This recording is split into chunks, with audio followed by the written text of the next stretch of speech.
Šiandien laidoje savaitę ant kaklų nešiojama lietuvių kuriamus viską įrašinėjančius ir apibendrinančius AI įrenginukus. Pasidalinsime įspūdžiais. Claude net laiko vartotojų antplūdžio ir pajamomis artėja prie OpenAI, bei pristatė Mythos, dirbtinio intelekto modelį, kuris geriau nei bet kas randa saugumo spragas. OpenClaw jau turi sapnavimą ir Claude irgi netrukus sapnuos, ką sapnuoja agentai. Artemis 2 šiuo metu jau pakeliui link Žemės. Pasidžiaugsime nauja kosmoso misija. 2 bitai. 2 bitai remia Jung. Sveiki visi, labą dieną, labas vakaras, labas rytas, buenos tardes, Lukas Keraitis, Jonas Lekevičius, 2 bitai iš Audiotekos studijos, labas Jonai. Labas, buenos dias, Lukai. Nežinau, apie ką čia buvo šitas pasisveikinimas, bet iš karto, svarbiausia naujiena šią savaitę yra tokios, kad jau po 2 savaičių lygiai, 22 dieną balandžio mes švenčiame 200 laidą 2 bitų. 2 bitai 200. 2 bitai 200 ir mes ją švęsime Vilniuje, viename bare. Dar neišduosime kokiame, po savaitės išduosime kokiame, bet kas esate laisvi, tą trečiadienio vakarą kviečiame ten nuo 7 ir įrašinėsime laidą ten, kviesime gyvai pabūti, matyt vakare bus ir kažko pavartota skysto kompanijoje draugiškų žmonių. Tai labai kviečiam gyvai susitikti, pašvęsti mūsų mažą jubiliejų. Susiplanuokit vakarą, vietą pasakysim vėliau ir programą irgi sugalvosim vėliau. Mes turime tik tai keletą idėjų, ką veikti. Šiaip, jeigu jūs turite minčių, nežinau, pasidalinkite komentaruose, kaip norite tą pašvęsti, mes gal pasimsim iš jūsų įkvėpimo. Ką paveikti, kai pirmą kartą gyvai įrašinėsime laidą su žmonėm aplinkui ir galim daryti nesąmonę. Taip, už kiekvieną nusikalbėjimą šokį ant scenos ir atlikti programą. Ieškom taip pat sponsorių kokiems 300 kokteilių. Juokaujam, pažiūrėsim, kaip tam bus, bet kviečiame planuoti savo 22 balandžio dieną, praleisti laiką su mumis bare. O šiaip dar turim naujienukų, tokių trumpų prieš einant į pagrindinę naujieną, kurią jau anonsavom prieš savaitę, tai yra jinai kabo ant mūsų, ant kaklų ir rankų. Nutraukiai. Papasakosime, ką mes čia ant kaklo nešiojame ilgą laiką. Prieš tai nuo manęs viena smulkmena, bet labai norisi pasidalinti šitą naujieną, jinai maža. Yra tokia programėlė pavadinimu Open Evidence. Ir Jungtinėse valstijose apie ją kalba jau gerus metus, kur visi medicinos žmonės labai stipriai. Tai iš esmės yra kaip ChatGPT tik skirta gydytojams. Apmokyta medicininiais moksliniais tyrimais, kūrė MIT ir Harvardo mokslininkai, 35 milijonai recenzuotų publikacijų. Iš esmės, jeigu nori paklausti kažko apie sveikatos dalykus, turėtum klausti ten. Ir jau 40% Jungtinių valstijų gydytojų naudoja šitą programėlę. Jinai ten super populiari. Ir aš kalbėjau su gydytojais Lietuvoje, sakau, Lietuvoje kažkas panašaus yra, kažkas naudoja, gal kažkas bandė pirkti, nes jinai skirta tik Amerikos rinkai. Ir mano vienas bičiulis gydytojas sakė, pavyko jam užsiregistruoti Lietuvoje, tiesiog įkeliant rezidentūros pažymėjimą. Tai reiškia, kad bet kas iš gydytojų gali įkelti savo pažymėjimą, kad yra gydytojai, ir užsiregistruoti toje programėlėje, kuri, sakė, veikia labai neblogai. Gali aprašyti kažkokią situaciją. Ir tai gydytojai daro, pripažinkime, tai yra realybė, ar ne? Ir įdomu, kad iš karto tau teikiami šaltiniai, kurie yra peer-reviewed, yra peržiūrėti, patikrinti, ir atsakymai mediciniai labai geri, ir be abejo, pati programėlė iš karto remiasi algoritmais mediciniais, kad jeigu ten tokie simptomai, tai pirmiausia reikia ten, nežinau, spaudimą matuoti ar kažkas tokio. Tai labai rekomenduoju gydytojams išbandyti ir netgi pasidalinti, kaip sekėsi, kaip koks įspūdis. Jo, o mano šios savaitės rekomendacija yra, atsinaujinkite savo Chromą, jau yra viešai išėjusi nauja versija ir joje yra paslėpta nauja funkcija, kurios aš laukiau, nežinau, 5 metus. Ją reikia įsijungti kol kas truputį ypatingai, reikia eiti į puslapį chrome://flags, kur tu gali įsijungti tokias eksperimentinės funkcijas. Tenai bus paieškos laukelis, suveskite vertical tabs. Vertical tabs arba vertikalūs tabai atėjo pagaliau į Chrome. Aš jau nežinau, kiek metų naudoju naršyklės, kurios tik tai palaiko vertikalius tabus, nes nežinau kaip jūs, gal jūs esate tas kažkoks unicornas vienaragis, kuris sugeba išgyventi su 8 tabais ir mato jų visų pavadinimus. Aš turbūt vienu metu esu atsidaręs kokius 100 tabų ir, kiek žinau žmonių, dauguma gyvena panašiai. Tai vertikalūs tabai tuomet yra žymiai geriau, nes kai tu turi tiek daug tabų, viskas, ką tu matai, yra mažytės ikonėlės ir tu nežinai, kuris tabas yra kuris puslapis. O su vertikaliais tabais tu turi visą laiką vietos pavadinimui. Ir tiesiog scrollini aukštyn žemyn. Tai jeigu dar nesate išbandę ir laukite, kol jūsų mylima naršyklė Chrome'as pagaliau turės tabus, tai ta diena išaušo vakar. Atsinaujinkite, įsijunkite, išbandykite. Aš manau, jūs įtikėsite į vertikalių tabų religiją taip, kaip aš seniai įtikėjęs. O, mama. Aš žinok, pas tai pereisiu. Šiaip Jonas parodė, kaip tai atrodo, jeigu įprastai tabai naršykliai yra viršui, ar ne, horizontaliai, tai čia yra jie kairėje.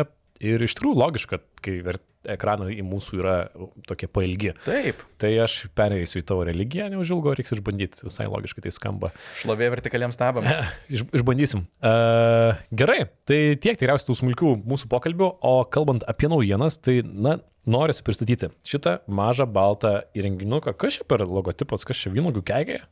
Arba labai mielas debesiukas gal. Debesiukas gal. Debesyje tavo žodžiai keliauja. Okay, Nežinau, aš neįsivaizduoju, žinok. Tiems, kas mato, tai mato, kas klausosi tik tai mūsų, tai ant mūsų kaklų kabo toksai kamštelio dydžio pakabukas, plastikinis. Ir tago dydžio. Ir tago labai dydžio, geras, net forma labai panaši ir jausmas rankoje labai panašus. Taip, plastikinis, jie būna ir juodi, ir tai yra tavo asmeninis dėvimas dirbtinis intelektas. Tai yra įrenginukas, kuris, man atrodo, viena svarbiausių dalių šitos naujienų yra kuriamas lietuvių. Jis yra lietuviškas. Jį galima nusipirkti ir lietuviai jį gamina, jau yra pardavę virš 50 000 tokių, tai yra sėkmingas verslas.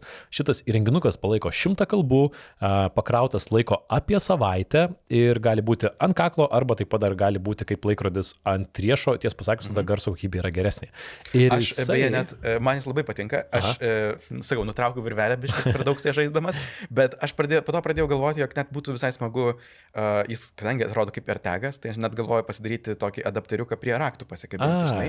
Jeigu jis, aišku, tada mažiau tinka, jog jis visą laiką tave girdėtų, bet jeigu tu nori tiesiog nešiotis į šalia ir laiks nuo laiko su juo pasišnekėti, galbūt ir visai neblogai. Taip. Eksperimentai, žinai. Jo, nes garso kokybė tai nebus labai gera. Nesakė, šiaip ant riešo nešiojant irgi gerokai geresnė garso kokybė, nes nestrangu krūtinę. Šiaip, tai be to taip vat kalbės ar ne, tai būtų labai logiška. O šiaip tai yra mažas įrenginukas, kuris pasyviai taip kabo ir jisai, tiesą pasakius, visą laiką viską įrašinėja aplinkui ir jisai jums siūlo transkribuoti pokalbį, jį apibendrinti, pateikti jo išrašus, pateikti summaries vadinamosius ir netgi sukurti užduotis iš to. Mes apie tai kalbėjome tikriausiai prieš porą metų, kai atsirado pirmieji tokie konkurentai, ar ne? Bet tos funkcijos, pirmoji, tai yra realiu laiku transkribuoja pokalbį. Galiu atsidaryti Fieldy programėlę ir dabar matyti netgi, ką kalbu, po pusę sekundės tą patį žodį matau užrašytą ekrane. Ir tai veikia visai neblogai. Juokinga, bet kai pademonstruoji, tai daugelis nustemba, kad tai veikia visai neblogai. Štai dabar va. Ką sakau ir tą užrašo. Wow, patikėjau. Linksma. Teoriškai turėtų atpažinti tavo balsą, reikia jį įsijungiant šitą įrenginį, duoti savo balsų pavyzdžių, perskaityti sakinį ar du, bet nustatymuose radau, kad reikėtų dar ten daugiau sakinių skaityti, kad jisai tikrai gerai tai padarytų. Man beje, aš turiu pripažinti, bandžiau šitą funkciją bent 4 kartus, nesuveikia man tas ištreniravimas, bet... Ja, nežinau. Viskai jisai išrašinėja, ką mes dabar turim. Ir taip, kita funkcija, tai yra visos dienos pokalbių išrašas, jį galima atsisiųsti, pavyzdžiui, PDF formatu ar dar kažko, tai su kavos gerėm su bičiulė, kalbėjome 1:20 minučių, gavosi kiek apie 60 puslapių PDF-o. Sekundė, minutė, ką kalbėjom, visas summaries, kurie teisybės dėliai toj paaiškinsim, nėra labai tikslus, dėja. Galima netgi pasirinkti, kokio nori apibendrinimo tavo pokalbio, kokiu tonu. Tai yra darbinių, filosofinių ir dar kažkokas. Yra gana jokinga, nes jis išskaido į pokalbius, ar ne? Tai jeigu yra šiandiena, tai joje bus galbūt 10-20 pokalbių, kurie nutiko. Jo. Čia galima paminėti, jog šiaip jis atrodo labai minimalistiškai, turi tą tokį pilką logotipą priekyje, už to pilko logotipo slepiasi mygtukas ir tą mygtuką tu gali paspausti ir originaliai jo sukurtas dizainas ir funkcija yra tokia, jog jisai visą laiką rašinėja, bet to mygtuko paspaudimas indikuoja, jog tu pradedi naują pokalbį. Tai yra, kaip jis nėra sukurtas, jog tu jį sustabdytum ir vėl paleistum, bet labiau tiesiog pažymėtum jam kaip tokius kelio stulpus maždaug, jog čia prasidėjo naujas pokalbis, tai išskaidyk jį tiesiog nuo to, kas buvo kitas pokalbis. Ir bendrai jis vis tiek sukurtas tiesiog klausyti tavęs visą laiką ir pateikti apibendrinimus pirmiausiai, tuomet jisai gali tai ir padaro automatiškai, išskaido užduotis, jis užtinka, kad tu kažką paždėjai, kad aš tavo atsiųsiu failą, ar ne, ir tai padaro į taskus, kurie veikia šiaip savo. Tikrai šiaip savo. kartais randa tokių užduočių, kur, tikrai aš būčiau pamiršęs, pagalvojęs, kad, jo, minėjau, kad nusiųsta nuorodą į festivalį, ir žiūriu, išmetė man tokį pranešimą. Bet tarp užduočių, pavyzdžiui, taip pat turiu užduotį, Jonai, tau bus įdomu, turiu užduotį iš Adriano surinkti astrofagų pavyzdžių skrendant orbitoje. Okay. Tas reiškia, kad mes, tiek Jonas, tiek aš, kaip tik atskirai šią savaitę žiūrėjome filmą Project Hail Mary, mums abiems labai patiko. Taip, labai geras, aš duodu jam 2 nykščius į apačią, labai puikus filmas. Taip, tikrai geras filmas, galim rekomenduoti apie kosmosų tyrinėjimus, galite nueiti. Tai man iš to filmo turinio jisai prirašė daugybę užduočių, kad man reikia orbituoti, man reikia pavyzdžių paimti, man reikia sukurti super ten kažką, sudėjo man tai kaip taskus, ar ne? Išmatuoti Zenonaito ten kokį nors slėgį. Taip. Ir teoriškai galima prijungti tai netgi prie iPhone'o taskų programėlės, kad tau visą tai kristų arba į kalendorių, aš to nedariau, bet ir tie taskai nėra labai kokybiškai išrašyti. Man buvo dar kitokia problema, jog aš įsijungiu į pokalbio metu, tarkim, video pokalbio su kolegomis metu ir aš dažniausiai klausau pokalbių per tiesiog kolonėlės. Tai yra, aš girdžiu, ką žmonės kalba ir mano fieldį irgi girdėjo viską, ką žmonės kalba. Ir surašė labai daug darbų, gal kokios 10 darbų iš to susitikimo, iš kur tik vienas iš tiesų buvo man. Tiesiog visi kiti buvo, čia kažkieno kito. Ir nėra, jog jis tai taip idealiai supranta visą pokalbio kontekstą, arba taip gerai atpažintų mano balsą ir kitų balsą, jau galėtų pasakyti, jog tik tai šitas vienas darbas, kuris buvo iš tiesų kreipiantis į mane ir aktualus man. Tai labiau toksai turi išsvaipinti labai daug tų darbų į šiukšlių dėžę. Taip, teoriškai, kurie sakė, reikėtų jam karts nuo karto sakyti, kad dabar buvau su Jonu susitikęs, čia Jonas yra mano kolega ir jis turėtų tai atsiminti, nes šiaip yra chato funkcija, kurioje gali, pavyzdžiui, paklausti ten, su kuo mes kalbėjome apie tai tą ir aną, kur tau galėtų priminti dalykus. Ir audio failo neduoda, kaip sako patys kūrėjai, jie jų audio failų nesaugo, yra tik tais, tu prie jų niekaip neprieisi, negausi paklausyti, ką ten kalbėjai, jie yra iš karto ištrinami, kai padaro summaries. Ir mano patirtis tai yra labai įdomi, ypatingai pirmos dienos jo buvo labai keistos, labai keista išeiti iš parduotuvės ir tada supypsi telefonas ir gautas summary. Jūsų pokalbis apie tai, kad pirkote 2 bananus ir palinkėjote gražios dienos su kasininkė. Aš toks, arba ten išeini iš kavinės ir jūsų pokalbis apie tai, kad prašėte decafo, bet jo neturėjo, tada paprašėte kapučino su vienu šotu. Ir toks, žinai, ir toks labai tampi self-aware. Tai staiga, kodėl aš tai... Arba, pavyzdžiui, namo grįžau ir aš nuo kaklo nuskabinau ir numečiau tiesiog ant stalo. Ir kažkur ant sofos ten kažką telefonę veikiu, kažkurio momentu paskrolinau šiek tiek ir garsas eina per kolonėlės, tai fildi girdi dalykus ir jisai staiga ėmė transkribuoti ten, nežinau, Mariaus Čepulio reelsus, kad ten ką angis daro. Ir aš atsidarau ir galvoju, apie ką čia visą tai. Žiūrėjau tokį reels, ar ne? Ja. Ir tikriausiai keisčiausias momentas buvo, kur aš skubėjau, labai lėkiau, kažką dariau ir žiūriu notificationas apie kažkokį dalyką, kur aš kad tik tais galvojau. Aš galvoju, kas čia vyksta? Mano mintis skaito ir tada tik supratau, kad aš pakėliau telefoną ir rašiau voice'ą kažkam. Ir net nepagalvojau, žinai. Ir tada tą voice'ą jisai išvertė man. Tai aš nežinau, ar aš noriu būti toksais suprantantis, ką aš darau kiekvieną akimirką. Čia beje labai panašus scenarius man buvo tas, kas iš esmės pakeitė gal mano lūkesčius šitam prietaisiukui. Tai buvo, jog aš irgi pažiūriu visai nemažai video, žinai, internet tiesiog prie darbo stalo, YouTube pažiūrėdamas ir jam nėra labai didelio skirtumo, taip sakant, iš kur ateina garsas. Ar yra pokalbis su žmonėm, ar aš tiesiog klausau YouTube video, kur kas nors man kalba apie Artemis 2 misiją ar dar kažką tokio. Ja. Ir jis, kai neturi tokio atskirimo, bet koks einantis garsas yra, nežinau, darbai tau arba kontekstas, apie kurį turėtum žinoti.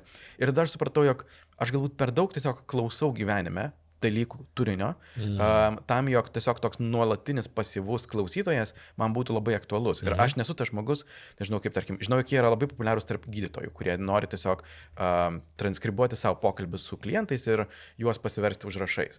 Aš neturiu tokio darbo, žinai, kur tiesiog turėčiau tiek daug susitikimų su daug žmonių, kur man reikėtų tokių užrašų. Ir vadinasi, modelis, kurio aš labiau norėčiau šito prietaiso, yra, jog jisai nuolat klausytų viską, kas vyksta pas mane aplink, bet labiau būtų toksai, kur aš pats nusprendžiu, jog štai dabar yra tas momentas, kur klausyk. Ir tuomet jisai būtų naudingas tokiais mažesniais rėžiais. Tai aš dar papasakosiu, ko aš iš jo tikiuosi ir ko noriu. Man, pavyzdžiui, dar iš tų panaudojimų tokių keistesnis buvo, kur aš jį buvau palikęs kuprinėje, tiesiog pamiršęs visiškai. Ir jisai man apibendrino kitų žmonių pokalbį. Jo, ir būdamas kuprinėje, užsektoje, tarp kitko jis sugebėjo išgirsti. Tai ir dar įdomiausia, kad tu skaitai tą apibendrinimą ir tu neįsivaizduoji, ar jis gerai apibendrintas, ar ne? Jie būtų apie mane kalbėję, būtų mane apkalbinėję, žinai, būčiau gal įsižeidęs, nors tai nebūtų realybė. O šiaip tie apibendrinimai tai yra tokie ne iki galo kokybiški. Na, pavyzdžiui, turiu dabar appse šašlykų kepimo planai ir logistika. Logistika šašlykų. Apibūdinta. Vardai supainiojami, aš manau, kad tikslumas yra labai sąlyginis. Gaila, ko neišbandžiau, tai yra galima pasisiųsti į kompiuterį programą ir ją prijungti prie savo online skambučių. Per vėlai šiek tiek sužinojau, nespėjau išbandyti. Nes teoriškai šitas įtaisas yra apjungti tavo online ir offline gyvenimus. Nes online jau mytai ir taip dažnai yra transkribuojami, offline kasdienybėje gerokai sunkiau jo surinkti. Tai dėl to man ten naudingiausia už funkcija galbūt yra išskaidimas į užduotis, jų priminimas, porą kartų tikrai priminė dalykų, kuriuos būčiau pamiršęs, bet dėja išrašuose daug netikslumų. Jie gal anglų kalboje tikriausiai būtų mažiau arba reikėtų geresnės garso kokybės, kuri labai daug lemia beveik idealios. Dėl to aš manau, kad greičiausiai aš nenaudosiu, nes dauguma mano darbinių pokalbių yra online, na tai reikės išbandyti tą online funkciją, o daugybė mano asmeninių pokalbių aš nenoriu. Nenoriu juose, kad dalyvautų kažkas, na, draugams tai pasipasakau, žiūrėkit, aš testuoju tokį dalyką, bet jeigu šiaip kavinėje ateitų draugas su tokiu, man būtų nejauku. Man būtų nejauku. Čia gal yra teisingas momentas pasakyti, jog jeigu, nežinau, sekate, kas vykstant mano veido, tai aš jau kurį laiką nebevaikštų pagrindę su savo tais meta akiniais. Aš juos jau gal daugiau nei pusę metų esu nustojęs nešioti, aš juos pasidariau kaip galimybę nešioti kaip nuolatinius akinius su korekciniais lęšiais ir visa kita. Bet aš supratau, jog ta trintis, kad ir tarp draugų, nepažįstamų žmonių, bet kokio susitikimo, kur tu esi, jinai yra labai maža. Ir tu jiems gali pasakyti, jog, ei, žiūrėk, lemputė nedega, vadinasi, aš tavęs nerašinėju, aš tavęs nefotografuoju. Bet vis tiek lieka toks grūdelis nepasitikėjimo. O kas jeigu netyčia aktyvuos, o kas jeigu meta pati netyčia sugalvos rašinėti tuos dalykus. Ir aš pradėjau ilgainiui jausti tą tokį grūdelį nepasitikėjimo. Kas jeigu, net jeigu prietaisas yra išjungtas, arba aš sakau, jog jis yra išjungtas. Ir aš tada supratau, jog nenoriu aš to grūdelio nepasitikėjimo kiekviename pokalbyje su draugais ar kitais žmonėm ir tiesiog grįžau prie paprastų akinių. Ir aš manau, jog čia šiaip labai panašus, žinai, jausmas į tą, jog tu nenori šiaip galbūt tokio prietaiso, kuris net jeigu ir 100% privačiai sako, jog viskas seka, nesam kažkaip dar prisijaukinę to jausmą. Man irgi įdomu labai klausyti nuomonę, ką jie mano apie tokį įtaisą. Ar tai turėtų ir ar tai taps norma, nes teisybės dėliai tai yra mažas diktofonas ant tavo kaklo, kuris visą laiką įrašinėja. Jis įrašinės dalykus, kurių tu galbūt nenori, bet pamirši išjungti. Yra šiaip pasitikėjimo, čia lietuviai daro startuolis, ar ne, šaunuoliai. Ir fainai labai lietuviai, labai sėkmės. Jiems didžiausios sėkmės, bet žinai, o jeigu jie bankrutuotų, jeigu aš padaryčiau nusikaltimą ir duočiau išrašą, kuriame Fildis mane gina, bet policija paprašytų audio įrašo, žinai, kas tada būtų? Ar jie galėtų atgaminti tą audio įrašą, žinai, tokiu atveju? Kodėl ne? O kodėl nepagalvoti, žinai, kas būtų? Kur tie audio, žinai, failai galėtų nutekėti? Galų, aš nesu teisininkas, labai įdomu, kaip tai teisiškai iš tikrųjų apibrėžti, nes šiaip tais įrašinėjant kitą žmogų Lietuvoje turi perspėti, kad tu įrašinėjai jo pokalbį. Ir tai yra įstatymų paremta, ar ne, bet čia jisai rašinėja visą laiką, kaip ir savo asmeniniam reikmėm, ir jisai apibendrina, ir tu neturi audio failo, tai teisiškai čia viskas yra taip, sakykime, slidu ir pilka, bet ar etiška yra naudoti tokį įrenginį ir tiesą pasakius, ar etiška yra apibendrinti ar saugoti pokalbius, kurie nebuvo skirti saugoti ar apibendrinti, ar ne? Bare, kalbėsi su draugu, geri alų, šnekučiuojasi. Ir gali sakyti, kad, žinai, aš čia bandau būti produktyvus, aš ten vakaro pabaigoje reflektuoju, ką aš galėjau pasakyti, neįsivaizduoju, kam tai naudoju iki galo, kasdienybė, ar ne? Ja. Bet tai pakeičia pokalbio esmę, tu jau tampi kažkoks stebimas, transformuoja mūsų socialinį kontraktą, ar ne? Nes pokalbiai, kurie neužfiksuoti, jie yra laisvi ir pasakiau ir dingo. Kai įsijungia mikrofonas, tu kalbi kitaip. Dėl to aš jaučiuosi nejaukiai ir tiesą pasakius, matyt, nelabai pritariu ateičiai, kur mes kasdien tai naudotume. Ja. Dėl to tai matau kaip tam tikrą nišinį įrenginį, kuris, kaip sakai, gydytojo kabinete, ar ne, policijos nuovadoje surašyti protokolą. 100 kartų šitą kaminių pavyzdį, nes tai labai ilgai užtrunka. Galbūt pas advokatą ar dar kažką, kur yra renginys, arba netgi verslo, nežinau, verslo dažniausiai įmonės turi savo meeting roomus, ar ne, kur galėtų būti mikrofonas, kur summarizina pokalbius. Man čia yra logiška, kur visi matom tą mikrofoną, visi suprantam, kad esame įrašinėjami, o dabar šito įrenginio privalumas yra, vienas iš privalumų yra, kad aplinkiniai nesupranta, kad jie įrašinėjami. Dėl to tie pokalbiai yra tokie natūralūs. Taip, jis atrodo kaip ganėtinai savotiško dizaino stiliaus pakabukas, bet didžiąją dalimi tiesiog pakabukas. Ypač tu gali išsijungti tą lemputę, kad jinai nešviestų tuo metu, kai jis rašinėja. Dėl to, žinai, tokių panaudojimo ieškojimų, todėl aš visai dar laukiu tokio, ten, galbūt jų būsimo atnaujinimo, kada jis šiek tiek geriau veiks, tiesiog tau pačiam pasakant, kada pradėti ir kada nustoti rašinėti. Ir jie turi gana tokią eksperimentams tinkamą platformą, kur jeigu nori, gali susiprogramuoti savo veikimą, kur jisai konkrečiai tai veiktų to, jog jisai siunčia tas dialogų aprašymus į kokį tik nori adresą. Ir tai reiškia, jog tu gali, pavyzdžiui, prijungti prie savo OpenClaw. Tai čia yra mano mintis, kai sulauksiu to atnaujinimo, noriu pasidaryti eksperimentą, jog čia būtų ne pokalbių su žmonėm mygtukas, bet mygtukas, kurį aš galiu paspausti, įrašyti kažkokį norą, tas noras pasieks OpenClaw ir OpenClaw įgyvendins tą norą. Toksai džino lempa, žinai, patrini ir įvyksta. Taip, nes kurie jau šiek tiek minėjo, kad žmonės tokiais būdais, pavyzdžiui, netgi yra būdų, turint darbinį susitikimą, jo pabaigoje gauti PowerPoint'ą apie tai, ką tik kalbėjai, arba jį paredaguoti, kas šiaip yra žiauriai futuristiška ir labai exciting. Šiaip šito tai labai laukiu. Tai šiaip reikia paminėti, $179 kainuoja šitas devices, tiems, kas nori pirkti, dar plus reikia mokėti už prenumeratą, ten $10-20 priklauso nuo tiek, kiek minučių per dieną ar savaitę transkribuojate, su nemokamu planu ten toli nenukeliausi. Tai lietuviai kuria, ačiū, kad davė mums, jie netgi ir padovanojo. Tai atsakom ačiū, labai įdomu išbandyti ir aš ten bandysiu daryti pat pritaikyti. Labai įdomu klausytojų nuomonė, ką manote? Ar įdomu, ar patinka, ar reikėtų tokius nešioti, ar gazdintume mes tokiu atėję prie jūsų, žinai, sakiniais įrašančiais su šitu, toks jau tikrai kibaras. Pilna patirtis. Tai va, tai gerai, tai mūsų išbandymas toksai, jeigu turėsim dar ką pridėti, tai papasakosim, o dabar gal reikėtų papasakoti apie Claude, kuris šią akimirką išgyvena labai gerus laikus. Labai gerus, labai sunkius, iš kurios pusės pažiūrėsi, žinai. Iš vienos pusės tai jiems galbūt net, aš nežinau, jie planavo, jog vidurinio piršto parodymas Pentagonui, žinai, suveiks kaip pati geriausia marketingo kampanija istorijoje. How the tables turned. How the turntables. How the tables turned terrible. Tai vėlgi, jų pajamos tiesiog sproginėja šiuo metu. Jie skaičiuoja tą tokį vadinamą run rate, arba kur jie tiesiog paima mėnesį pajamas, jas ekstrapoliuoja per visus metus ir sako, o štai kiek mes dabar uždirbsime per tuos metus. Tikisi. Tai jos artėja prie 300 milijardų, kas yra 3 kart daugiau negu gruodį. Negu prieš 4 mėnesius. Per 3,5 mėnesio patrigubino planuojamas pajamas. Jo. Įspūdinga. Visiškai įspūdinga. Tai taip pat, aišku, reiškia, kad yra žymiai daugiau žmonių. Žymiai didesnis susidomėjimas iš verslų. Jeigu jie prieš 2 mėnesius turėjo tik tai 500 kompanijų, kurios per metus išleidžia daugiau negu $1 milijoną, dabar turi 1000.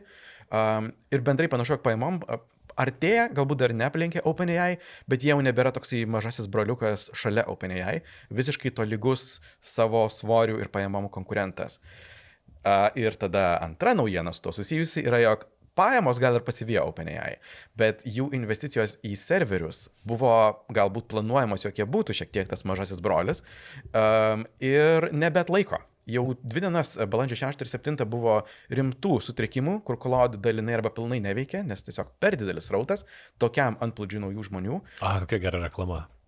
Mes neveikiam. Jo, nežinau, labai gera reklama. Jo. Visiškai gera. Statys čia. Padarė jie limitavimų, ten mažiau naudokit valandų, žmonės toliau naudoja.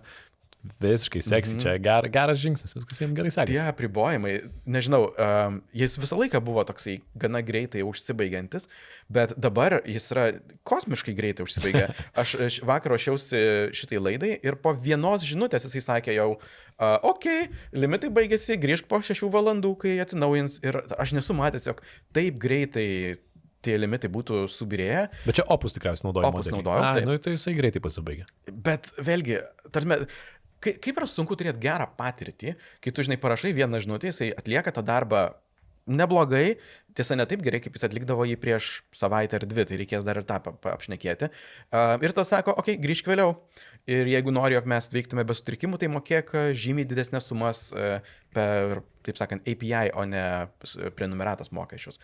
Tai nežinau. Vieša paslaptis, kad nemažai kas naudoja OpenClaw agentams, ar ne, kurie tuos kreditus jau vagia tikrai gausiai ir jeigu tu, kad ir kokį planą naudodamas tokį agentą, greičiausiai lipsi iki stogo, ar ne? Jo. Maksimaliai išnaudosi.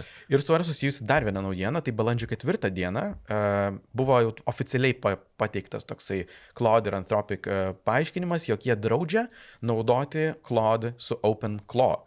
kuris, priminsiu, buvo pirmiausia pavadintas kaip ClaudeBot pagal bairį apie Claude. Taip. Ir dabar Claude nebegali jo naudoti iš viso OpenClaw, nes Anthropic sako, jūs per daug naudojate, per agresyvus esate su šitų prenumeratos dalykų. Jeigu norite mokėti mums už, taip sakant, API, tai prašom, bet tai bus nuo 10 iki 50 kartų brangiau. Ir kai kas yra paskaičiavę, jog tuomet vienas, taip sakant, pasišnekėjimas su OpenClaw, tau gali kainuoti, nežinau, apie $1. Niekas nenorės tiek mokėti. Ir tai yra iš esmės praktiškai galima sakyti, jog, nebeišeis naudoti niekaip Claude'o su OpenClaw. Ir labai įdomus faktas, jog apie 60% visų OpenClaw instaliacijų naudojo Claude'ą ir tai reiškia, jog galime spėti pagal esamus skaičius, apie 135 000 vartotojų turės pakeisti savo OpenClaw nustatymus ir pereiti turbūt prie OpenAI, nes nėra kitų gerų variantų. Na taip, čia tokie nišiniai naudotojai svarbus, bet matyt jie...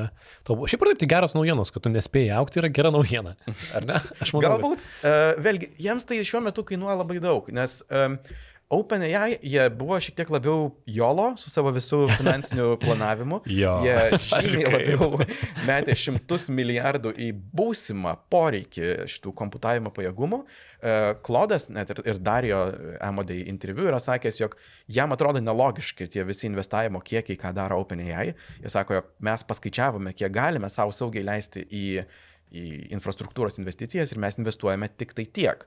Ir tas buvo interviu prieš šitą didžiulį išsprogimą naudojimo. Dabar realybė yra tai, jog jie privalo didinti savo komputavimo pajėgumus žymiai prastesnėm, kartais daugiau negu dvigubai brangesnėm kainom, negu tai kainuoja OpenAI. Ir dar viena naujiena yra, jog balandžio 6 dieną pasirašė sutartį dėl kelių gigavatų naujų pajėgumų su Google ir Broadcom.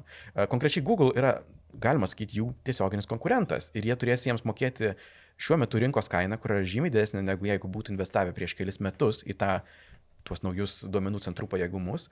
Ir taip puiku, gauna didelį naujų vartotojų antplūdį, bet tai taip pat reiškia, jog jų ekonominiai tokie skaičiukai ir kiek jie gali iš to pasimti pelno yra mažesni negu OpenAI. Bet turint omenyje, ant kokios jie bangos šią akimirką ritasi, aš žiūriu į tai pozityviai, man atrodo, jie kažką įsisuks, tai gal tas OpenAI bankrutuos, nupirks iš jų serverius. Tu tiek jau agresyviai galvoji. Būkime drąsūs, jiems tikrai puikiai sekasi. Ir visai šviežia naujiena, tai tikriausiai, jeigu klausotės, kai šie laida tai pasirodė vakar, Anthropic papasakojo apie Project Glasswing ir Mythos dirbtinio intelekto modelį, apie tai jau sklandė gandai, bet jie buvo tokie šiokie tokie, tai daug nepasakojom. Iš esmės, Anthropic dabar kuria kibernetinio saugumo koaliciją ir ją jungiasi ten Apple, Google, Microsoft, Nvidia, daugiau kitų partnerių. Kadangi jie sako, mes turime tokį galingą naują dirbtinio intelekto modelį, kuris nepaleistas, kuris neviešas, jis pasižymi itin galingomis galimybėmis ieškant klaidų programinėme kode, ieškant bugų. Saugumo spragų. Saugumo spragų. Nes jie, vėlgi, jau šitą modelį hypino, taip sakant, labai kurį laiką. Ir jis visą laiką buvo Mythos, turbūt kaip toks mitinis modelis, kuris nulauš visą internetą. Ir mes neturėjome labai tokių konkrečių faktų, tai ką jis ten jau tokio mitiško gali padaryti. Ir vakar jie paskelbė jau daugiau faktų apie tai, ką jiems patiems pavyko rasti. Ir ta saugumo koalicija, mano supratimu, gal labai skambiai skamba, bet iš esmės tai yra tiesiog būdas, kaip jie gali prieš viešą išleidimą, kur visi galės ieškoti tų saugumo spragų, duoti ribotai naudotis tiems, kas iš tiesų prižiūri operacinės sistemas, naršyklės ir kitas saugumui jautrias sistemas, iš esmės pasileisti tą modelį, rasti tas visas spragas, tikėtina sutaisyti jas ir tik tai tuomet tą modelį paleisti į viešumą. Tai toje koalicijoje, kabutėse, yra tiesiog visų operacinių sistemų gamintojai, populiariausios programinės įrangos, tam, jog tiesiog išgaudyti tas spragas prieš viešumai potencialiai jas išnaudojant labai piktybiškai ir labai galingai. Ir tokios lygio tos saugumo spragos buvo rastos. Tiem, kas žino, tai ten jie rado OpenBSD, kas buvo laikoma pačia saugiausia operacinė sistema, būdą kaip iš esmės išjungti bet kokį OpenBSD kompiuterį. Jie rado spragų Linux kernelyje, kuris yra pats labiausiai prižiūrimas bet koks atviro kodo modelis ir bazė visų Android telefonų, visų serverių. Ir jie iš viso sakė, kad mes su Mythos šituo dirbtinio intelekto modeliu saugumo spragas radom visose naršyklėse ir visose programinėse įrangose. Tarsi Windows, Apple visur. Tai yra naujos saugumo spragos, paminėta ten kai kurios, pavyzdžiui, viena saugumo spraga, jinai 27 metus egzistavo ir ten milijoną kartų tas kodas keliavo ir patikrintas buvo ir nebuvo pastebėtas. Ir visą tai, padarė dirbtinis intelektas, ne žmogus. Tai to galimybės be abejo, jeigu padarytume tai ne gynybai, o atakai, visi supranta, ką būtų galima su tokiu nuveikti. Tai šiaip Anthropic renka už tai karmos taškų. Vėl jie daros reklamą, mes juos giriam ir panašiai, bet renkasi karmos taškų už tokius ar ne. Jie išėjo su tą savo misiją, mes būsim humaniški, apgalvoti ir panašiai ir staiga tai tampa logiška, ar ne? It all makes sense, nes jūs daro tokius galingus įrankius, kurie štai randa spragas. Dabar norisi būti dėkingiems už tai, kad jūs galvojate į priekį. Turbūt. Aš paminėsiu priešingą perspektyvą. Nėra, kad aš labai ją palaikau, bet manau vis tiek yra pakankamai svarbu suprasti, ką sako kita pusė argumento.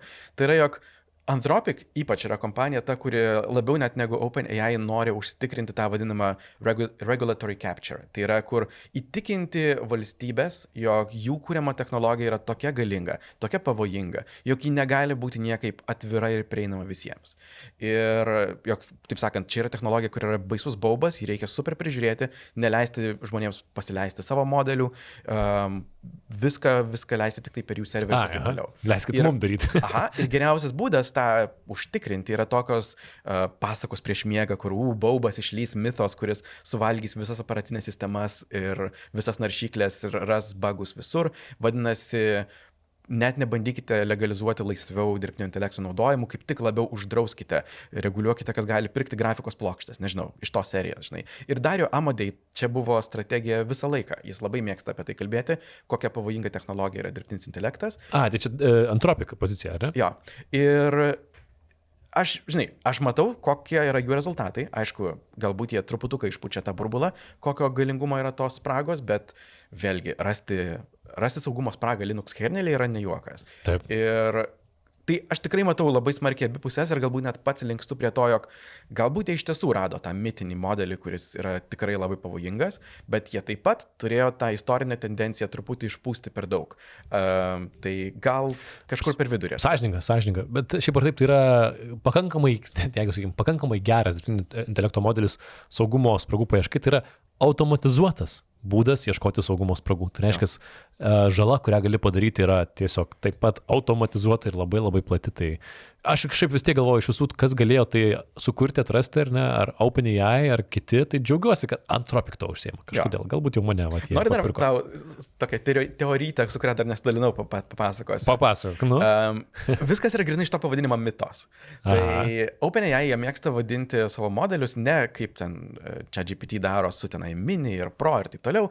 Jie pagal kūrinio mastelį. Žinai, Haiku yra pats mažiausias modelis, po to yra Sonetas, po to yra Opus, buvo didžiausias modelis. Taip. Ir aš galvočiau, žinai, jog jeigu tu norėtum pavadinti kažką, kas yra dar didesnis negu Opus, mitos būtų galbūt ta kategorija, žinai, čia jau nebe Magnum Opus, bet mitas, visas legendinis. Ir su tuo susijusi teorija yra, jog galbūt tai iš tiesų yra dar didesnis modelis, nežinau, 5-10 trilijonų parametrų, kurį pasileisti būtų žiauriai brangu. Jau mes sakom, jog Opus miršta po, žinai, vieno klausimo.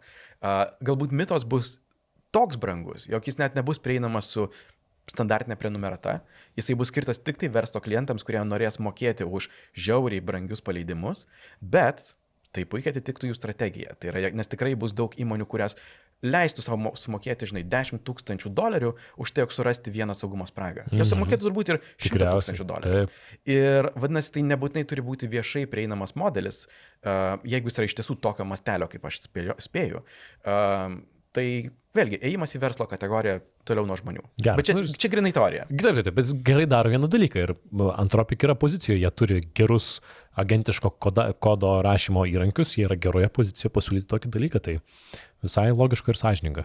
Pritruks žodžių tikriausiai tiems visiems. Grand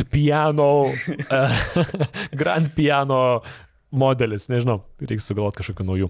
Gerai, man tikriausiai neužilgo papasakosim apie sapnuojančius dirbtinius intelektus, kad šiaip yra juokingai įdomi ir visai rimta tema, bet prieš tai žinutė nuo mūsų rėmėjų, kurie šiandien yra Jung Magnetic Charger, Jungai mūsų geri draugai ir jie turi labai fainą dalyką, kas mato vaizdą, tai mato kaip tai atrodo, yra magnetiniai šitie pakrovėjai. Gali prie miegamojo lovos palikti krautis telefoną, biure, ofise ar kažkur nereikia papildomų laidų apkrauti, iš esmės išnaudoji esamą rozetę ir joje, pavyzdžiui, gali turėti MagSafe standartinį kroviklį. Tai reiškia, pakabini telefoną prie lovos ir tau nei vieno laido, nei dar kažko. Taip pat šalia MagSafe yra šį du.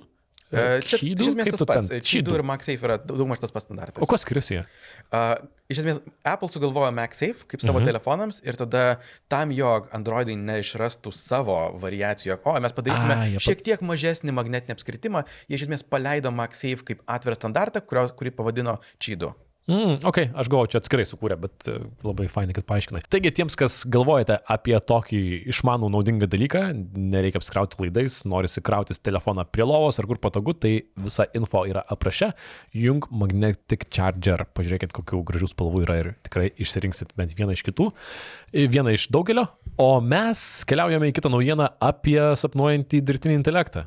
Skamba juokingai, yra šiek tiek juokinga, bet yra ir šiek tiek rimta. Aha. Aš iškart, žinai, galvoju, do agents dream of diffusion sheep? Oh my god, čia gilu. Bet tokia, žinai, naujiena yra susijusi iš dviejų pusių. Visų pirma, OpenClaw išleido naują versiją balandžio 5 dieną, kurioje pagaliau pristatytas oficialiai tokia idėja, kuris sklandė, jog jie kurį laiką eksperimentavo su ją, tiesiog pavadinimu sapnavimas, dreaming, kuri pagal numatymą yra išjungta, bet jeigu nori, jog tavo OpenClaw agentas sapnuotų, ir to paaiškinsiu, ką tai reiškia, gali tą įjungti. Ir su tuo taip pat susijęs dalykas buvo, jog buvo nutekintas, netyčia per jų pačių klaidą, Anthropic panutekino Claude Code kodą, kuris šiaip yra uždaras, niekas nežino, kaip jis veikia, bet jie padarė biškį bubų ir tas kodas buvo palygintas biškį viešumą. Čia praeitą savaitę buvo didelė naujiena, ar ne? Jo. Kad Claude jų pagrindinio iš esmės produkto kodas yra internete. Jo. Tarp buvo daug naujienų, kad žmonės sukčiai paėmė tą naujieną, nutekintas kodas, tada įdėjo į ten dar prasto kodo, įdėjo virusų ir žmonės, kurie bandė prisiuntė visokių nesąmonių. Galbūt, bet tai buvo labai paprasta tą kodą gauti, aš pats prisiunčiau per pirmą valandą ir ten buvo labai paprasta. Esmė tame, kadangi tai buvo nutekintas kodas, tai žmonės galėjo pažiūrėti, o ką Claude planuoja paleisti vėliau.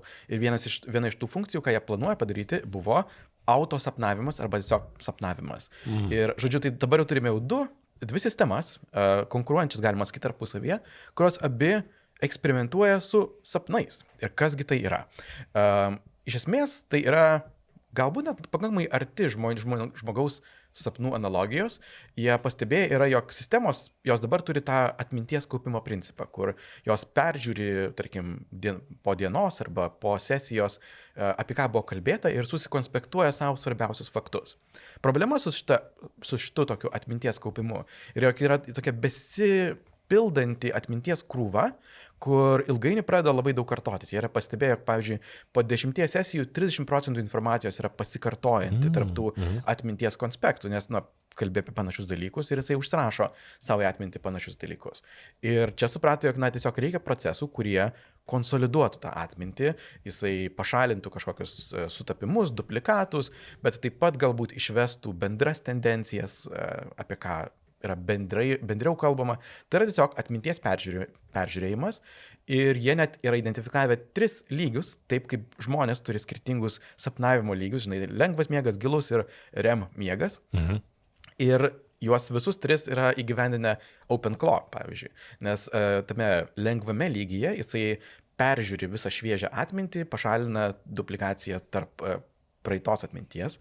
Tame gilesnėme miege jisai nusprendžia, kas turėtų tapti tokios ilgalaikės, nebe tos dienos atsiminimo, bet bendrai visos atminties dalimi. Ir tada pačioj ten giliausioje, ten REM miego fazėje, jisai bando ištraukti iš visų tų pasikartojimų bendrus principus, kaip jisai turėtų veikti, kaip jis turėtų reflektuodamas apie save geriau atlikti savo darbą. Žodžiu, 3 miego lygiai, kur jisai net beje po to rašosi sapnų dienoraštį.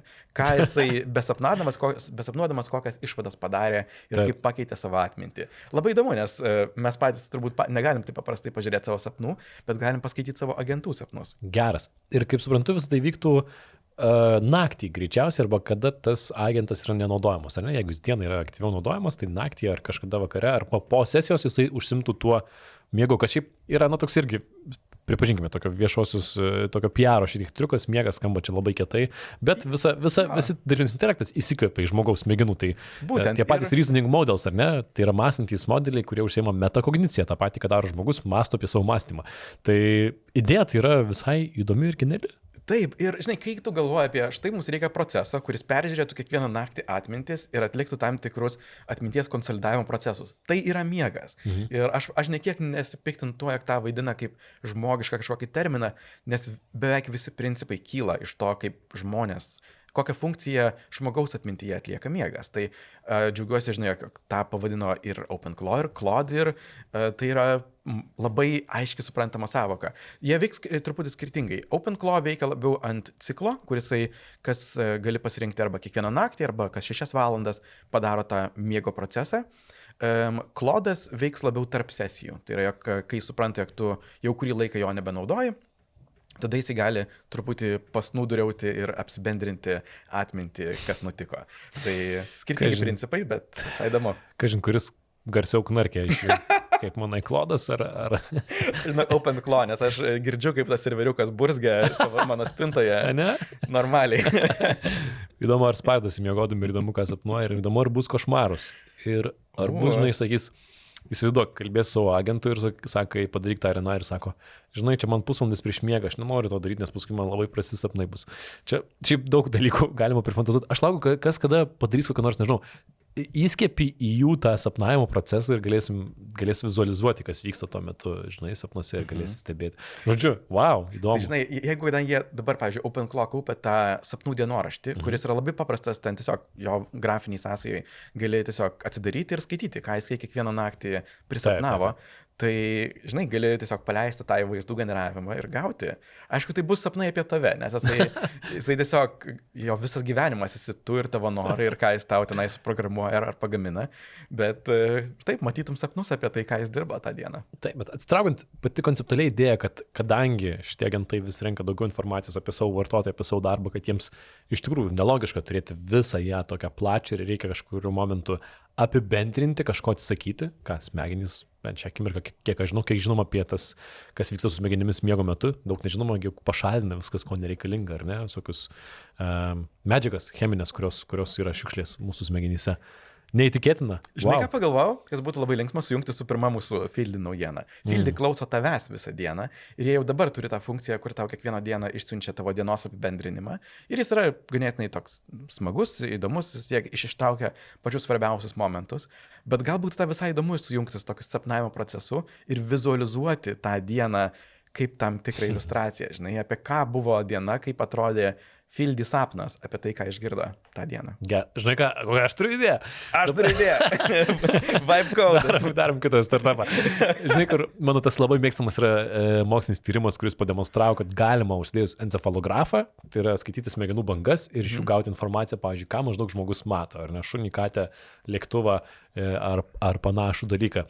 Tai būtų žiauriai kieta, jeigu galėtum iš karto prijungti šitą informaciją iš savo sapnų, duoti agentui ir tu miegi ir turite atsikeli ir jau tau jūs padaręs ataskaitą apie tavo miegus ir ką sapnavai ir ką jie reiškia, tau Jungo tokią sapno analizę padaręs. Jungo jungtuko. Gerai, grįžkime, nusileiskime į Žemę ir pakelkime į kosmosą su mūsų dar viena naujiena, tai tikrai daug kas girdėjo, matė, nebuvo galima išvengti, kad Artemis 2 misija šią akimirką vyksta, tebevykstanti. Jau grįžta į Žemę, bet apsisuka aplink Mėnulį, bet taip, labai kol kas sėkminga. Taip, 4 astronautai pakilo, apsisuko aplink Mėnulį, tapo tolimiausiai nuo Žemės skriejančiais žmonėmis, tarp kitko, vos toliau negu prieš tai buvusi misija. Gal 6,000 kilometrų. Aha, tikrai, kosmoso mastelis tikrai nedaug, bet šiek tiek toliau apskrido aplink Žemę ir net neaišku, kiek čia pasakoti, nes tikrai visą naujieną žiniasklaidą tai nuskambėjo gana garsiai. Jo, nesinori kartuotis, nes nežinau, kaip jūsų srautas, atrodo, mano naujienų srautas visą savaitę buvo apie nuotraukas, kurias padarė, kokios įspūdingos, pavyzdžiui, tas dalykas, jog jūs turbūt matėte tą beje, pirmą nuotrauką, kur visas Žemės gaublys yra padarytas vienoje nuotraukoje, pirma nuotrauka nuo 72 metų, kur tai padaryta. Ir kuo jinai tokia yra ypatinga ir įdomi, ten Žemė yra apšviesta Mėnulio šviesa. nes Saulė yra už Žemės ir tiesiog mėnulis apšviečia Žemę ir to užtenka padaryti tokią nuotrauką. Žiauriai įspūdinga, man labai patiko. Iš tai daug kas internete skundėsi, kad neryški nuotrauka. Mačiau tokius skundus. Taip, bet svarbu paminėti, kad čia yra pirmoji iš 4 misijų, kurios, 4 bus ta, kur jau žmonės planuoja nusileisti vėl ant mėnulio, tai dar šiek tiek užtruks. Man atrodo, jų net dar daugiau yra. Tenai jie turi labai tolimą ten tą Artemis planą, bet... Ar ne, aš galvoju, kad po 4 misijų jau turėtų jie ten nusileisti, bet man tikriausiai pati įdomiausia momentas, štai, ten buvo daug gražių, jautrių momentų ir panašiai. Man įsiminė šitas, kad yra išrašas tų kosmonautų, kur viskas transliuojama 4K raiškos kokybė, visą misiją ten galėjai stebėti, kiaurą naktį nemiegoti ir buvo tas Outlook incidentas, kai astronautai, ne kosmonautai, reikia nepainioti netyčia, astronautai, ne kosmonautai, sako tai bazai Žemėje, kad turim 2 Microsoft Outlook accountus ir nei vienas iš jų neveikia. O dangal. Ir turėjo prisijungti NASA nuo Žemės ir jiems sutvarkyti Microsoft Outlooką. Tu įsivaizduoji tokį remote desktop patirtį, kad tu prisijungi prie mėnulio. Bet čia tiek jokų internete visi IT supportas, visas, oh my god, tokia klasiška situacija, kur tos skambina ir neveikia. Bet tarsi, tuo pačiu ta ironija, ar ne, kad vis tiek žmonės pabam ant Microsoft ir jo produktų ir Outlook, kad tai neveikia ir net NASA kosmonautams ir ten net kažkas ant screenshotą ten tikriausiai fake padarė, kur Outlook Classic ir panašiai, ir kad, jeigu astronautams tai neveikia, tai ką jau kalbėti apie eilinį žmogų, ar ne? Kodėl jie Copilotą nepaprašė pataisyti? Tikrai, bet tokia, visai antireklama. Kam buvo tikrai ne antireklama, labai sėkminga reklama, tai buvo iPhone ir Apple, nes čia buvo pirma misija, kur leido astronautams patiems pasiimti nešiojamus smartphone'us į pačią kabiną, taip sakant. Jie buvo šiek tiek modifikuoti, aš nežinau, ar iš softo, ar iš hardware pusės, bet buvo išjungtas Bluetooth'as ir internetas, tam, jog nebūtų kažkokių netyčia atakų padaryta. Skrydžio režimo negalėjo įsijungti tiesiog. Teisingai.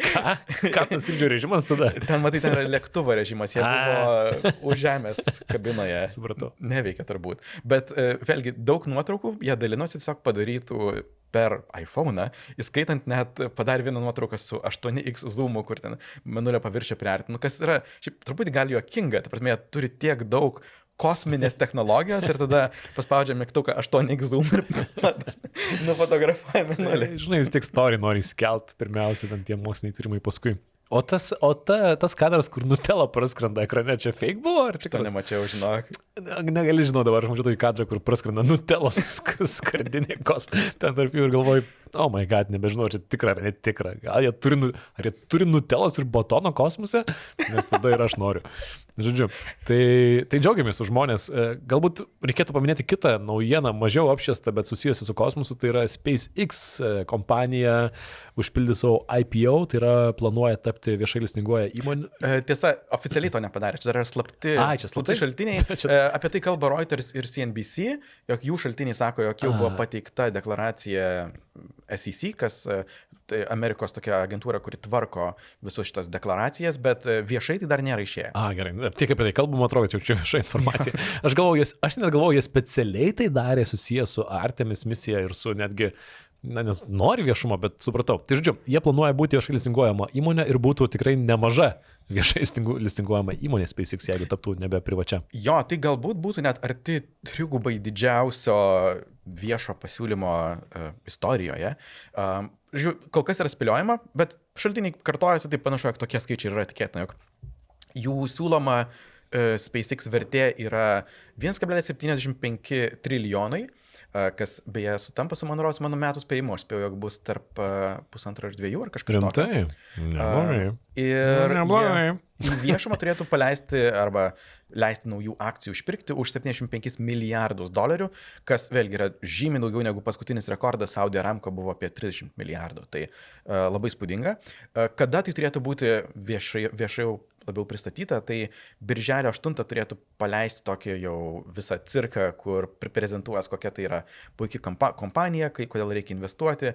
Galbūt birželio 11 dieną tai turėtų būti renginys tokiem mažmeniniam investuotojams, kurie investuos. Kas beje su tuo yra susiję, jie nori skirti iki 30% akcijų šitiems mažmeniniams investuotojams, kur standartiškai per IPO tai būna gal 5-10% ir likusius nuperka visokie bankai, investicijų fondai.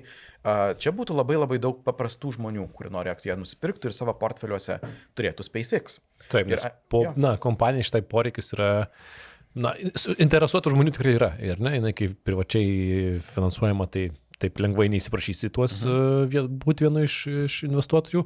O šią akimirką tai yra kompanija, kuri juk ir kelia palydovus į kosmosą ta pati. Ir gamina internetą, duoda žmonėms, ar ne, visame pasaulyje. Jo, mane šiaip nustebino, koks svarbus Starlinkas yra SpaceX kompanijai, nes šiuo metu tai sudaro apie 80% SpaceX pajamų. Ne visų kitų satelitų ir raketų pakelimas į kosmosą, bet būtent interneto paslaugų teikimas 80%. Ir jų projekcijos yra, jog šiais metais jie turėtų už to uždirbti ten tarp 16 ir 24 milijardų dolerių, o pernai metų pabaigoje turėjo apie 10 milijonų abonentų 150 šalių. Tai labai sėkmingas produktas, gerokai sėkmingesnis negu tiesiog paslaugos teikimas iškelti kitų satelitus į kosmosą. Wow, šiaip įspūdinga. Aš mačiau ne vieną antraštę, kur rašoma, kad Elonas Muskas sako, Elonas Muskas sako įmonėms, kad tie, kas nori būti pirmieji šitame visame investavimo naujam rande, tos įmonės turi naudoti Groką. O dangau. Toks lengvo šantažo prieskonis, kad norite investuoti į SpaceX, kitą mano kompaniją, naudokite mūsų dirbtinį intelektą.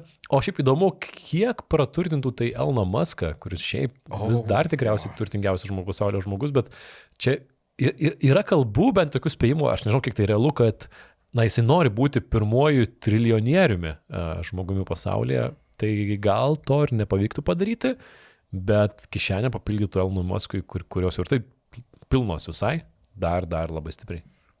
Jo, ir čia, žinai, aš prisiminsiu dar tą, jog ne tik, kad Grokas sako naudoti, jie prieš šitą IPO padarė taip, jog SpaceX nuperka XAI. Iš esmės, dvi Musko privačios įmonės susijungia prieš IPO ir aš jau tada komentavau, jog šiaip tai žmonės norėtų investuoti tiesiog į SpaceX.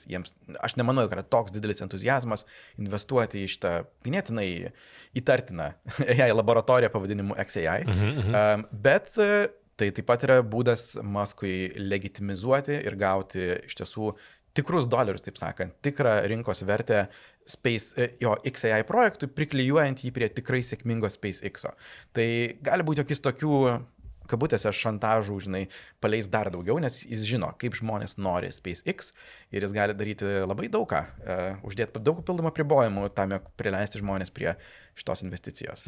Visgi, tarsi, 1,75 trilijonai yra žiauriai daug. Labai daug. Tai čia jau yra tokia kosminė vertė, jog man sunku patikėti, jog mes egzistuojame tokioje realybėje. Ir crazy yra, kad yra vėl to paties vaikino vyruko, ar ne vyro Elono Musko kompanija, ar ne, nauja viena didžiausių kompanijų ir vėl Elono Musko. Visai crazy dalykas suprasti.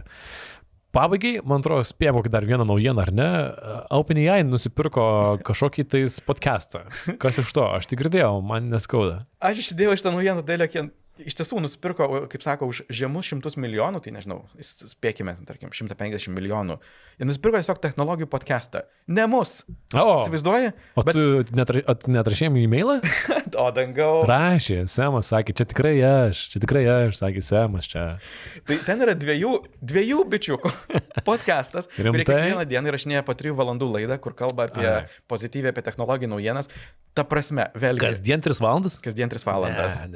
Ne, neparsiduodam tiek. Net už 100 milijonų. Aina, savo, kasdien 3 valandas, čia blevis gavonės. Gyvą laidą padaro su kokiais 5-6 šnekėtojais. Iš tiesų pritraukdavo gal ten 700 000 žiūrovų per epizodą, laivų dar daugiau dalis pažiūrėdavo, bet jie buvo garsūs tuo, jog jie buvo iš tiesų tokie ne kritikai technologijų, bet hypintojai. Jie labai pozityviai, jie kviesdavo visus investuotojus apie tai, kaip čia iš tiesų dirbtinis intelektas pakeis visą pasaulį, kodėl tai pati kečiausia technologija.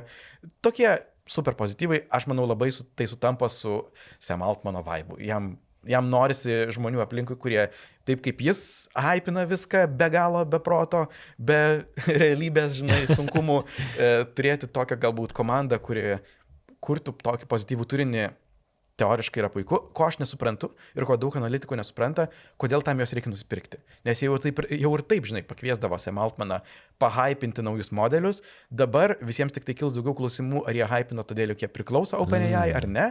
Jie jau egzistavo puikiai, jie jau buvo pelningi, nereikėjo jų pirkti. Aš nesuprantu, taip sakant, kodėl tą reikėjo daryti ir manau, jog iš dalies galbūt čia tiesiog draugai išperka draugus. Sakai? Galbūt, nes Sam Altmanas jau buvo investavęs į 2 Maro startuolius, vieno iš tų vedėjų. Tai, žinai, Silicio slėnio nuotykiai, bet ne mus. Čia, žinai, pagrindinis dalykas, pagrindinė naujiena. Gerai, ką padarysi, tai ne, mes taip pigiai neparsiduodam. Ja. Bet Samai, parašyk, jeigu girdi, tai mano e-mailas yra Lukas. Gerai, mes pigiai čia 150 milijonų, nesvaikit. Bet pasikalbėkim. Gerai, gal užteks šiandien tų blevizgavonių, ar ne? Sugrįšim po savaitės su kitomis naujienomis ir kitomis aktualijomis. Dubitai sakome, ačiū Jums, pasimatykime po savaitės, pasimatykime komentaruose. Iki. Čiau, čiau. 2 bitai. 2 bitai remia Jung.